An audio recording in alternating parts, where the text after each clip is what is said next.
Hello বন্ধুরা, আসসালামু আলাইকুম। আপনারা সবাই কেমন আছেন? তো আশা করি ভালো আছেন। আলহামদুলিল্লাহ, আপনাদের দোয়া এবং ভালোবাসায় আমরাও ভালো আছি। তো আজকে আমি আর আপনাদের ভাইয়া নহাটা বাজারে কালাভুনা খেতে চলে আসছি, ভাইরাল কালাভুনা।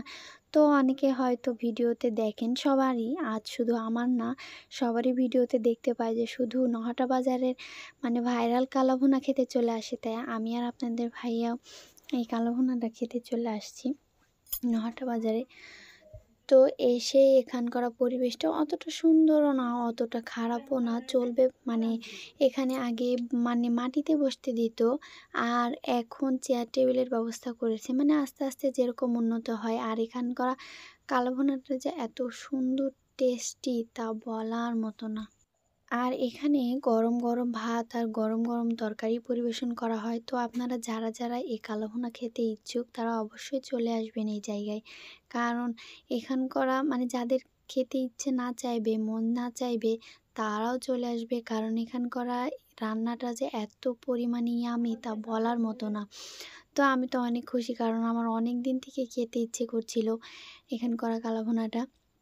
তো আর কয়দিন পরে ঈদ, ঈদে তো প্রায় সবাই কালাভুনা খেতে পারবে। কিন্তু এখানকার কালাভুনার মতো কখনোই হবে না। বাড়ির স্বাদ একরকম, হোটেলের স্বাদ আরেক রকম। তো বুঝতেই পারছেন। আর অনেক গরম, এটাই আমি আপনাদের ভাইয়াকে বলছিলাম। আর গরমে আমি এমন অবস্থা হয়েছে, আমি একটু খেতে পারিনি। তো আমি আর আপনাদের ভাইয়াই তো একটু করে নিয়ে খাওয়া শুরু করছি। আর যে মানুষ আমি ভাত খাই না, সে মানুষ আমি আজকে চেটেপুটে সব খেয়ে নিয়েছি। কারণ এরকম টেস্টি খাবার পেলে কে না খাবে। তো আমার থালিতে একটা ভাতও নেই বা একটু মাংসও নেই। তো বুঝতেই পারছেন যে টেস্টি খাবার হলে যা হয়।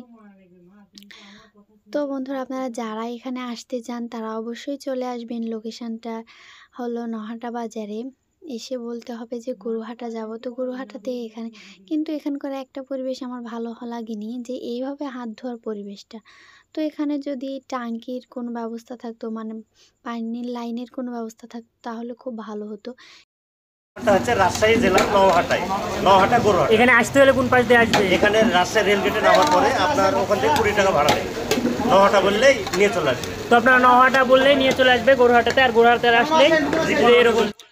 তো আমরা সেখান থেকে এসে আমরা হলো বের হয়ে গেছি। আর এখানকার পরিবেশটা দেখুন, এখানে এসে নামলেই বুঝতে পারবেন যে এখানকার এরকম। তো আমাদের খাওয়া দাওয়া শেষ। আল্লাহ হাফেজ সবাইকে।